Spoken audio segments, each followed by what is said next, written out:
প্রবাসীদের জন্য আজ এমন একটি গল্প নিয়ে এসেছি যে গল্পটি শুনলে প্রতিটা প্রবাসী ভাই ও বোনদের চোখে পানি চলে আসবে। গল্পটি লিখেছেন সাব্বির রহমান নিলয়। গল্পের নাম আমি ক্লান্ত। গল্পটি সংগ্রহ করা হয়েছে স্পর্শহীন ফেসবুক পেজ থেকে। সম্পূর্ণ গল্পটি শোনার জন্য অনুরোধ করা হলো। দীর্ঘ ৮ বছর প্রবাসে কাটিয়ে যখন কাউকে না জানিয়ে বাড়িতে আসি সারপ্রাইজ দিও বলে, বাড়িতে এসে আমি সারপ্রাইজ হয়ে যাই, কারণ আজকে আমার ছোট ভাইয়ের বিয়ে। অথচ আমাকে কেউ একবারও বলেনি। আমি বাড়িতে আসায় কেউ খুশি হতে পারেনি। আমি ভালোই বুঝতে পারছিলাম, কারণ তাদের চেহারায় খুশির চেয়ে বিরক্ত ভাবটাই বেশি ছিল। সবার সাথে কৌশল বিনিময় করে ঘরে যাই, তখন বাবা আমার পিছন পিছন আসে।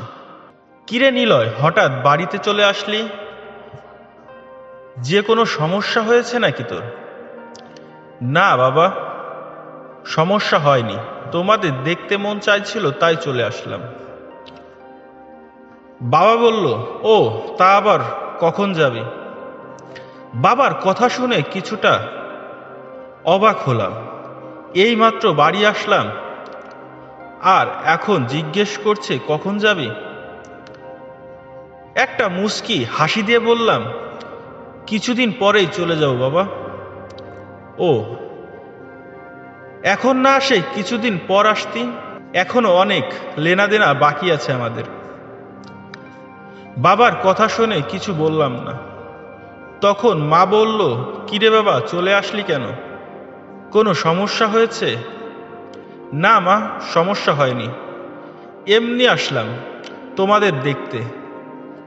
মা বলল, ও আচ্ছা, ফ্রেশ হয়ে আয়, আজকে আবার রাকিবের বিয়ে, তুই যাবি না তোর ভাইয়ের সাথে?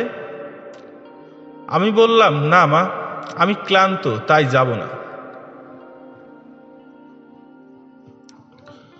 আমি আমার মা বাবার কথা শুনে অনেকটা অবাক হলাম। বড় ছেলের বিয়ে না দিয়েই তাকে জিজ্ঞেস করছে ছোট ভাইয়ের বিয়েতে যাবি কিনা। সবাই ছোট ভাইয়ের সাথে চলে গেল, শুধু মা ছাড়া। সারাদিনের জার্নি করে অনেকটা ক্লান্ত, তাই কিছু না খেয়েই ঘুমিয়ে পড়ি। ঘুম ভেঙে মানুষের হইচই শুনে বুঝতে পারলাম বউ নিয়ে চলে আসছে। এর মধ্যে ছোট ভাইয়ের সাথে কথা বা দেখা কোনোটাই হয় নাই। ওইভাবেই শুয়ে আছি, আমাকে কেউ জিজ্ঞেস করেনি আমি কিছু খেয়েছি কিনা। একটু পর ছোট বোন আসলো। ভাইয়া, কেমন আছো তুমি? ভালো, তুই কেমন আছিস? ভালো ভাইয়া, তুমি মনে হয় সকাল থেকে কিছুই খাওনি। আরে তেমন কিছু না, খাওয়া হইছে আমার। ভাইয়া, তুমি মিথ্যাটাও ভালো করে বলতে পারো না। তুমি বসো, আমি খাবার নিয়ে আসছি। মানুষ বলে মা নাকি সন্তানের দুঃখ বোঝে, কিন্তু আমার বেলায় উল্টো। আমার আম্মুর মনে নাই আমি বাড়িতে আইছি। এতক্ষণ যার সাথে কথা বললাম সে হলো আমার ছোট বোন, একমাত্র আমার ছোট বোন। আমার চেহারা দেখেই বলতে পারে আমি কি চাই। তাই তো বুঝতে পেরেছে আমি কিছুই খাইনি। কিছুক্ষণ পর খাবার নিয়ে আসলো, এসে বলল, ভাইয়া খাবারটা খেয়ে নাও। ভাইয়া, একটা কথা বলি। আমি বললাম, বলো, কি বলবি? আমার হাতে খাইয়ে দিব তোমাকে। আমি বললাম, দে, অনেকদিন হলো কারো হাতে খাবার খাইনি। তারপর ছোট বোন খাবার খাইয়ে চলে গেল। রাতের বেলা সবাই আমার ঘরে আসলো, সাথে ছোট ভাইও ছিল। আম্মু বলল, নিলয়, কি নিয়ে আসলে আমাদের জন্য? আমাদের একটু দেখা। এনেছিলাম অনেক কিছুই, কিন্তু কাকে কি দিব বুঝতে পারছি না। তখন বাবা বলল, কাকে দিবি মানে? আমরা তো তোর পরিবার, আমাদেরকে দিবি? একটা মুচকি হাসি দিয়ে বললাম, তোমরা আমার পরিবার। বাবা বলল, কেন? আমি বললাম, না এমনি, আমি এখন কিছু খুলতে পারবো না, 2 দিন পরে খুলবো। তারপর সবাই চলে গেল। কি আজব দুনিয়া, আমার থেকে তাদের কাছে জিনিসের দামটাই বেশি। দেখতে দেখতে 2 দিন কেটে গেল। 2 দিন পর, এই 2 দিনে আমার পরিবারের কেউ আমার কোনো খোঁজ খবর রাখে নাই, শুধু আমার ছোট বোন মুনতাহা ছাড়া। 2 দিন পর আব্বু আম্মু আমার রুমে আসে, সাথে ছোট ভাই। বড় আপু মুনতাহা আব্বু বলে, নিলয় কি করিস? কিছু না আব্বু। আব্বু বললেন, তা আসার সময় কি নিয়ে আসলি? এখনো দেখলাম না যে। বুঝতে পারলাম সবাই এখন আমার রুমে কেন আসছে। আসলে আব্বু, তোমরা বিয়ে নিয়ে ব্যস্ততায় কিছু বের করি নাই। ও তাহলে এখন বের কর, তোর বড় আপু আছে, দেখি সবার জন্য কি নিয়ে আসলি। আসলে আব্বু, কারোর জন্য কিছু নিয়ে আসি নাই, শুধু মুনতাহার জন্য কিছু জিনিস নিয়ে আসছি। দেখলাম ছোট ভাই বড় আপুর চেহারা মলিন হয়ে গেছে, তখন আম্মু বলল, দেখি কে নিয়ে আসলে মুনতাহার জন্য। তারপর আমার সব কিছু বের করি, যা বের করেছি সেখানে শুধু মুনতাহার জিনিসই ছিল। তখন বড় আপু বলল, শুধু এই জিনিসগুলোই নিয়ে আসলি? আমি বললাম, তবে কেন? বড় আপু বলল, আমি না বললাম কিছুদিন আগে তুই যখন বাড়ি আসবি তোর দুলাভাইয়ের জন্য একটা ল্যাপটপ নিয়ে আসবি। আসলে আপু, হঠাৎ করে চলে আসছি তাই কিছু নিয়ে আসি নাই। বড় আপু বলল, তোকে কে বলেছে হঠাৎ করে চলে আসতে? আরো 2 বছর পরে আসলে কি হতো? সেই দিন তো গেলি দেশ থেকে, এত তাড়াতাড়ি চলে আসা লাগে? আমি বললাম, আপু 8 বছর পরে আসলাম। বড় আপু, তো কি হয়েছে, মানুষ তো 10 বছর পরেও আসে, আর শুধু 8 বছর 8 বছর করিস। এই 8 বছরে কি করেছিস আমাদের জন্য? আপুর কথা শুনে কিছু বললাম না, আমি শুধু একটা মুচকি হাসি দিয়ে আব্বুর দিকে তাকালাম। ছোট ভাই, আমার জন্য আইফোন আনতে বলেছিলাম, নিয়ে আইসো? আমি বললাম, না, তো হঠাৎ করে চলে আসছি তো তাই কিছু নিয়ে আসতে পারিনি। তা তো দেখতেই পারতেছি, ছোট বোনের জন্য জিনিস, নতুন ফোন, তারপর কসমেটিক, আরো কত কিছু, আর আমাদের জন্য কিছু নিয়ে আসা হয় নাই। আর সেই রকম কিছু না, ওর জন্য আগেই এগুলো নিয়ে রেখেছিলাম। ছোট ভাই, বুঝতে পারছি। আর বলতে হবে কিছুদিন পরে আসলে তো হতো, এত তাড়াতাড়ি আসার কি দরকার ছিল শুধু শুধু? আর আপু তো ঠিকই বলছে, কি করছো তুমি আমাদের জন্য? ছোট ভাইয়ের কথায়ও কিছু বলি নাই, শুধু ছোট ভাই আর আপুর দিকে তাকিয়েছিলাম। কি বলবো, যেখানে আমার মা বাবা আছে তাদের সামনে এত কিছু বলল, তারাই কিছু বলেনি, সেখানে আমি কি বলবো? ভেবেছিলাম আব্বু কিছু বলবে, দেখলাম আব্বু আম্মু দুজনেই চুপ। তখন আম্মু বলল, নিলয়, আম্মুর জন্য কি নিয়ে আসছিস? না মা, আমি কিছুই নিয়ে আসি নাই। তোকে তো বলেছিলাম আসার সময় আম্মুর জন্য এক জোড়া জিনিস নিয়ে আসবি, তাও নিয়ে আসিস নাই। আমি বললাম, না মা, আমি কিছু নিয়ে আসি নাই। আর তোমাকে তো আমি অনেকবার জিনিস দিয়েছিলাম, সেগুলো কই? আম্মু, সেইগুলো পুরনো হয়ে গেছে, তাই বলেছিলাম জিনিস নিয়ে আসতে। ও আচ্ছা, আবার দেশের বাহিরে যেয়ে তোমার জন্য অনেক জিনিস পাঠাবো। আম্মু বলল, এখন বল তোর আব্বুর জন্য কি নিয়ে আসলি? আমি বললাম তো মা, আমি কারোর জন্য কিছু নিয়ে আসি নাই। তাহলে বারবার জিজ্ঞেস করো কেন? তখন আব্বু বলল, বুঝলাম তুই কিছু নিয়ে আসিস নাই, তাহলে টাকা পয়সা কই? আমি টাকা পাবো কই? মাসের সব টাকা তো বাড়িতেই পাঠায় দিতাম, তাহলে আমার কাছে টাকা আসবে কই থেকে? আব্বু বলল, তাহলে আমি মানুষের যে দেনা রয়েছি তা দিব কিভাবে? আর তোর ছোট বোন মুনতাহার বিয়ে দেব কিভাবে? এত বছরের টাকা পয়সা কই আব্বু? আব্বু বলল, সেই টাকা তো সংসারের খরচ হয়ে গেছে, এখনো অনেক দেনা বাকি। তুই যত তাড়াতাড়ি পারিস চলে যা। আর তোর রিটার্ন টিকিট কবে বাবা? আব্বার কথা শুনে অনেকটা অবাক হলাম। আব্বু, চলে যাব খুব তাড়াতাড়ি। তারপর আব্বু চলে গেল। কি আজব দুনিয়া, আমি কেমন আছি তা কেউ জিজ্ঞেস করে নাই, সবাই শুধু টাকা আর জিনিস নিয়ে ব্যস্ত। কি আজব দুনিয়া আর দুনিয়ার হিসেব। তারপর ছোট বোন আমার কাছে আসে, মুনতাহা। ভাইয়া, কি দরকার ছিল এইগুলো আনার? আরে তুই তো আমার একমাত্র ছোট বোন, তোর জন্য আনবো না তো কার জন্য আনবো শুনি? মুনতাহা, ছোট ভাই শুধু রাগ করে।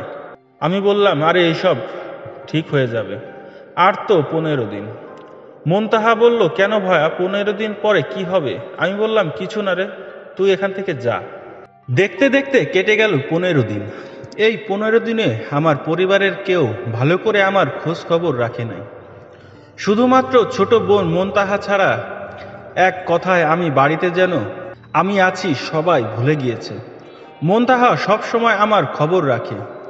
আমি এই কয়দিন ঘর থেকে বাহির হইনি। বাহিরে গিয়ে কি, যেখানে আমার কোনো মূল্য নেই। সকালবেলা ছোট বোন আমার রুমে আসে, এসে বলে, মুনতাহা ভাইয়া বাবা তোমাকে ডাকে বাহিরে। আমি বললাম, কেন? মুনতাহা জানালো, জানি না, হয়তো তোমার সাথে কথা বলবে।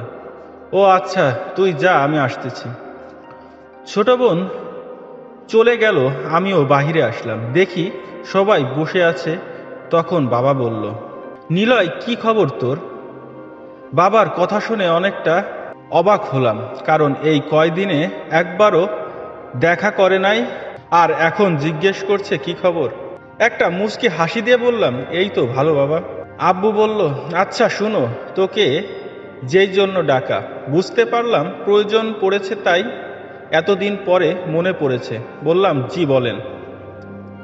তিনি বললেন, তোর রিটার্ন টিকিট কবে? আমি বললাম, কেন বাবা? আব্বু বললেন, কেন মানে, তোর জন্য কেনাকাটা করতে হবে না, তাই জিজ্ঞেস করছি তোর রিটার্ন টিকিট কবে। আসলে বাবা, অনেক বছর পর বাড়িতে আসলাম তো, এই হলো কিছুদিন, আর কয়েক মাস পরে যাব। আর যদি এখানে একটা কিছু করতে পারি তাহলে আর যাব না দেশের বাহিরে। আমার কথা শুনে আমার পরিবারের সবাই এমনভাবে তাকালো যেন তাদের উপর অনেক বড় একটা বোঝা এসে পড়েছে। তখন মা বলল, নিলয়, তুই এখানে কি করবি, আর মাসে বা কত টাকা ইনকাম করবি? আমি বললাম, কেন মা, ব্যবসা করব। আব্বু বলল, বুঝলাম ব্যবসা করবি, কিন্তু ব্যবসার জন্য তো অনেক টাকা লাগে, এত টাকা তুই পাবি কোথায়? আমি বললাম, কেন, এত বছরের টাকাগুলো কই? আমি তো প্রতি মাসে টাকা পাঠিয়ে দিয়েছিলাম। আব্বু বলল, এত বছরের টাকা মানে? সেই সব টাকাগুলোই তো সংসারের পিছনে খরচ হয়ে গেছে, তাহলে টাকা আসবে কোত্থেকে? বাবা, আমার সংসারে প্রতি মাসে 70,000 টাকা খরচ হয়, সেটা আমার জানা ছিল না। আব্বু বলল, আমি বলেছি পুরো টাকা শুধু আমরা খেয়ে ফেলেছি। এই টাকা দিয়ে তো ছোট ভাই ছোট বোন পড়ালেখা চালিয়েছে, একটা ঘর উঠাতে অনেক টাকা খরচ হয়েছে। আমি বললাম, ও তাই বুঝি। আব্বু বলল, তুমি শোনো, যত তাড়াতাড়ি পারো চলে যাও। তোর ছোট কাকা আমাদের কাছে 3 লক্ষ টাকা পাবে। কিসের 3 লক্ষ টাকা পাও না? আমাদের তো কোনো লেনাদেনা ছিল না ছোট কাকার সাথে। আব্বু বলল, আরে তো ছোট ভাইকে একটা বাইক কিনে দিয়েছি 3 লক্ষ টাকা দিয়ে, সেই টাকা আর কি। কই বাবা, আমাকে তো একবারও বলো নাই। আব্বু বলল, এখানে তোকে বলার কি আছে, ও তোর ছোট ভাই, আর আমি ভেবেছিলাম তুই এখন দেশে আসবি না। আমি বললাম, ও আচ্ছা। আব্বু বলল, আর শুনো, তোর রিটার্ন টিকিট তাড়াতাড়ি কেটে ফেল। এই বলে সবাই চলে গেল। কি আজব, আমার মা বাবা কাছে রাখতে চায়, আমার বাবা মা আমাকে দূরে ঠেলে দিচ্ছে। যদি বাড়িতে না আসতাম হয়তোবা এইগুলো কখনো জানা হতো না। তবে ভালোভাবেই বুঝতে পারছিলাম আমার আর এই দেশে বেশি দিন থাকা হবে না, কারণ সবাই চায় আমি চলে যাই। কেটে গেল আরো 1 মাস। 1 মাস পর বাবা আমার রুমে এসে বসে। কিরে নিলয়, তোকে সেই কবে বললাম, কখন যাবি? আমাকে বলতে তোর কোনো খোঁজ খবর নাই। বাবা, আমি তো 4 মাসের ছুটি নিয়ে এসেছি, ছুটি শেষ হলে চলে যাব। বাবা বলল, আমি বলি কি, 4 মাস থাকতে হবে না, তুই এখন চলে যা, আবার না হয় 3-4 বছর পরে চলে আসবি। দেখতে তো পারতেছিস সংসারের কি অবস্থা। তারপরে আবার তোর ভাইকে একটা চাকরি দিতে হবে, অনেক টাকা লাগবে। মুনতাহাকেও বিয়ে দিতে হবে, সেখানেও অনেক টাকা লাগবে। আচ্ছা বাবা, দেখি। বাবা চলে গেল। কি মা বাবা আমি বাড়িতে 4 মাস থাকলে তাদের সমস্যা। কথাগুলো ভাবতে হাসি পায়। মা তো আমাকে ভুলেই গিয়েছে। ও একটা কথা, আমার পরিবারের কেউ আমার সাথে ভালো করে কথা বলে না। কথা বলা দূরের কথা, আমার সাথে কেউ বসে খাবারও খায় না। মুনতাহারকে দিয়েই খাবার পাঠিয়ে দেয়। 2 দিন পর আম্মু আমার রুমে আসে। হঠাৎ আম্মু কে আমার রুমে দেখে কিছুটা অবাক হলাম, কারণ এই 2 মাসে আম্মু আমার একবারও খবর নেয় নাই। আম্মু আমার কাছে এসে বলে, আম্মু, বাবা নিলয় কি করিস? কিছু না মা। বাবা, তুই আমাদের উপর রেগে আছিস? রেগে থাকবো কেন মা, তোমরা তো কিছুই করো নাই। আম্মু বলল, না, তোর ছোট ভাই তোর আগেই বিয়ে করে ফেলেছে, তাই। মা, রাগ করব কেন? তোমরা যা ভালো মনে করেছো তাই করেছো, এখানে রাগ করার কি আছে? আম্মু বলল, আসলে বাবা, আমার ভেবেছিলাম তুই এখন দেশে আসবি না, তাই ওকে বিয়ে করিয়ে ফেলেছি। আর ঘরে অনেক কাজ, এই কাজগুলো আমি একা করতে পারি না, তাই বিয়ে করিয়ে দিয়েছি। আমি বললাম, মা, বুঝতে পারছি, সমস্যা নাই, ভালো হয়েছে তো। আম্মু বলল, বাবা, তুই কবে যাবি আবার? অনেক দিন তো হলো। আম্মুর কথা শুনে অনেক অবাক হলাম। নিজের অজান্তে চোখ পানি চলে আসলো। নিজেকে একটু সামলে নিলাম। বললাম, কেন মা, আমার এখানে থাকতে কি তোমাদের অনেক সমস্যা হয়? আম্মু বলল, না, সমস্যা না, আসলে তুই দেশে আসলি অনেক দিন হলো, তাই জিজ্ঞেস করলাম কখন যাবি। আমি বললাম, চলে যাব মা, চিরদিনের জন্য, তখন চাইলেও আর ফেরাতে পারবা না, আর মাত্র কিছুদিন। আম্মু বলল, আচ্ছা, যত তাড়াতাড়ি পারিস চলে যা, সংসারে এখন অনেক টাকার দরকার। তোর ছোট চাচা টাকা চাচ্ছে, ওনার টাকা দিতে হবে, আবার মুনতাহাকে বিয়ে দিতে হবে, অনেক টাকা লাগবে, বুঝতে পারছিস? তুই ছাড়া টাকা দিবে কে? এই বলে আম্মু চলে গেল। আম্মুর কথাগুলো তীরের মতো আমার বুকে এসে বিঁধল। প্রথমে ভেবেছিলাম আম্মু মনে হয় সান্ত্বনা দিতে এসেছে, এখন বুঝলাম আম্মু সান্ত্বনা না, আমি কতদিন এখানে আছি তা জানতে এসেছে।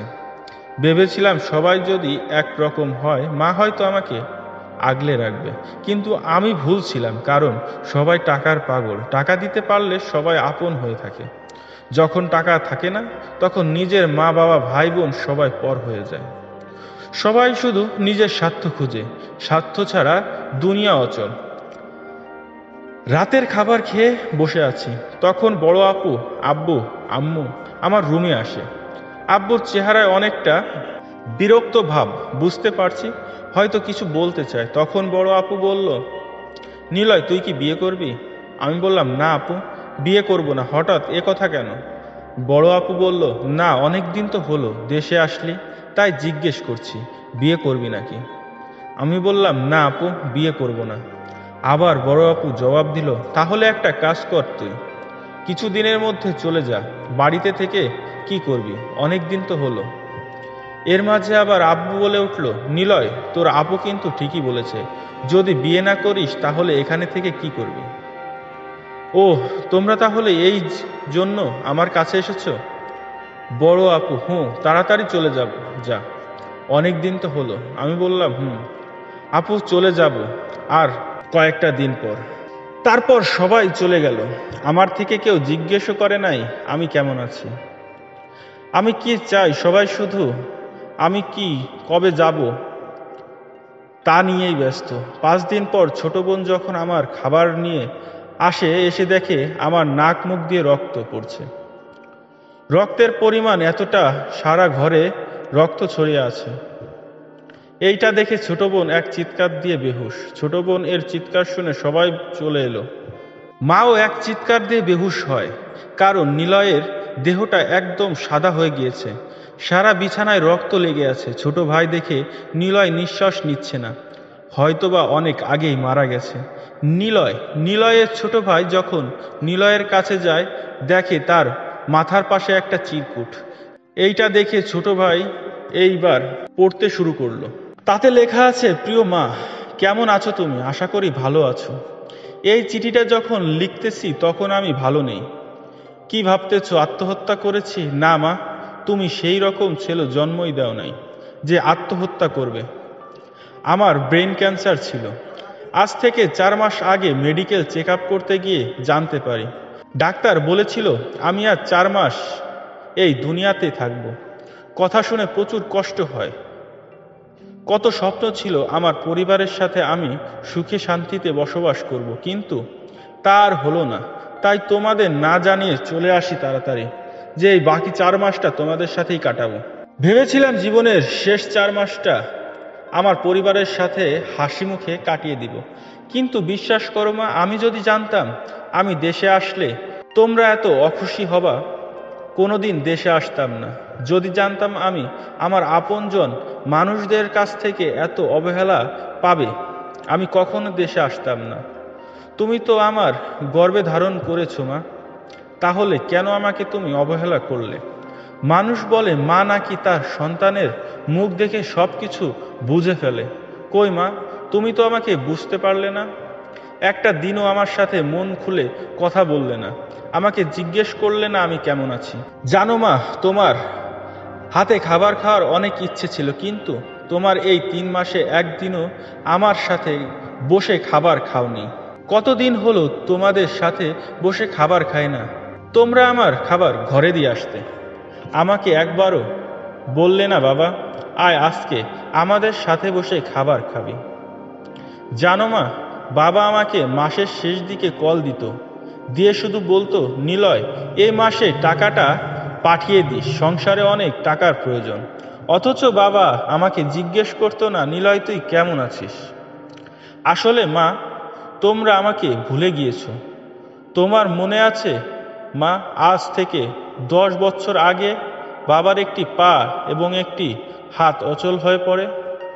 সেই সময় আমার বয়স ছিল মাত্র 15 বছর। সেই থেকে সংসারের হাল ধরতে হয়েছে। মানুষের জমিতে কাজ করতাম, মাটি কেটেছি। তুমি বলতে বাবা তুই একদিন অনেক বড় হবি। দেখো মা, তোমার সেই ছোট্ট নিলয় আজ অনেক বড় হয়েছে, আজ তাকে মৃত্যু নিতে এসেছে। তবে মা, আমি অনেক খুশি আজ, আমাকে আর অবহেলা সহ্য করতে হবে না। জানো মা, সেই দূরপ্রবাসে একটা দিন সকালে সূর্য আমার আগে ঘুম থেকে উঠতে পারে নাই। প্রতিদিন সূর্যের আগে কাজে যেতাম, আবার রাতের বেলা রুমে আসতাম। তোমার টাকার নেশায় আমাকে ভুলে গিয়েছো। তুমি বলেছিলে না তোমার জন্য জিনিস নিয়ে আসতে, আমি নিয়ে এসেছি মা, আমার মাথার পাশে রাখা আছে। অনেক ইচ্ছে ছিল নিজ হাতে তোমাকে জিনিসগুলো পরিয়ে দিব, কিন্তু সব ইচ্ছে যে পূরণ হয় না মা। বড় আপু, তুই জিজ্ঞেস করেছিলি না আমি কি করেছি তোদের জন্য? তোর তো ভুলেই যাওয়া কথা না। দুলাভাই যখন নতুন ব্যবসা শুরু করলো, তুই আমার কাছ থেকে 5 লক্ষ টাকা ধার হিসেবে নিয়েছিলি, বলেছিলি কিছুদিন পর দিয়ে দিবি। কই আপু, আমি তো তোর কাছে সেই টাকা একবারও চাইনি। আপু, আমি দুলাভাইয়ের জন্য ল্যাপটপ এনেছি। আমি শুধু দেখতে চেয়েছিলাম আমার পরিবারের কাছে আমার মূল্য কতটা। দুলাভাই এর ল্যাপটপ আমার আলমারিতে রাখা আছে, আমার দাফন শেষ করে নিয়ে যাস। তোর ছোট ভাইয়ের পক্ষ থেকে শেষ উপহার। ছোট ভাই, তুই যখন বললি আমি তোদের জন্য কি করেছি, আমি তখন বাবার দিকে চেয়েছিলাম, ভেবেছিলাম বাবা হয়তো কিছু বলবে, কিন্তু বলে নাই। তুই জানতে চেয়েছিলি না আমি কি করেছি তোদের জন্য?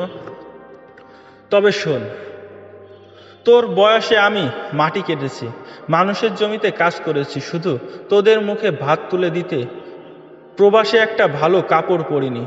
যখন কিছু পছন্দ হতো ভাবতাম আমি এখন এইগুলো দিয়ে কি করব। আমার ছোট ভাইয়ের জন্য টাকা পাঠিয়ে দেয়, আমি পরে কিনে নিব। তুই আমার কাছে আইফোন চেয়েছিলি না ভাই, তোর জন্য আইফোন এনেছি, আমার বালিশের নিচে রাখা আছে। আমার লাশটা যখন বাহিরে নিয়ে যাবে তখন নিয়ে নিস। প্রিয় বাবা, প্রথমে আমার সালাম নিবেন। আপনাকে আমার কিছুই বলার নেই। কি বলবো বলেন, আপনি তো সব জানতেন। আমাদের পরিবার আগে কেমন ছিল আর এখন কেমন হয়েছে মনে আছে বাবা? আমি আরো 2 বছর আগে দেশে আসতে চেয়েছিলাম, তখন আপনি বলেছিলেন আর 2 বছর পরে আসতে। এখন তো 2 বছর পূর্ণ হয়েছিল আব্বু। তবে কেন এমন করলেন আমার সাথে? মা জিজ্ঞেস করেছিল আপনার জন্য কি নিয়ে এসেছি। আমি এনেছি বাবা আপনার পছন্দের সোনালী কালারের ঘড়ি। আর আপনি বলেছিলেন মুনতাহারের বিয়ের জন্য অনেক টাকা লাগবে। অনেক টাকা তো আমার কাছে নেই, আমার জমানো 5 লক্ষ টাকা ছিল, সেইটা আমার বালিশের নিচে আছে। আশা করি এইটা দিয়ে মুনতাহারকে বিয়ে দিতে পারবেন। ও আর একটা কথা, আমাদের তো অনেক দেনা পাওনা আছে, মাফ করবেন আমি এইগুলো পরিশোধ করতে পারিনি। আমার কাফনের কাপড়ের টাকাটা দয়া করে ধার করে এনে দিবেন না বাবা। আপনার কাছে আমার অনুরোধ, দয়া করে আমার কাফনের কাপড়ের টাকাটা আমার রোজগার করা টাকা থেকে দিয়েন। ছোট বোন মুনতাহার এর ভাইটা অনেক খারাপ একটা মানুষ ছিল রে, দয়া করে আমাকে ক্ষমা করে দিস। আমার ইচ্ছে ছিল নিজে দাঁড়িয়ে থেকে তোকে বিয়ে দেব, সেইটা আর হলো না। দেখ তোর স্বার্থপর ভাই তোকে ছেড়ে চলে যাচ্ছে। জানো মা, আজ আমি অনেক ক্লান্ত, অনেক ঘুম পাচ্ছে আমার। চললাম মা সেই চিরনিদ্রায়। আমাকে তোমরা ক্ষমা করে দিও।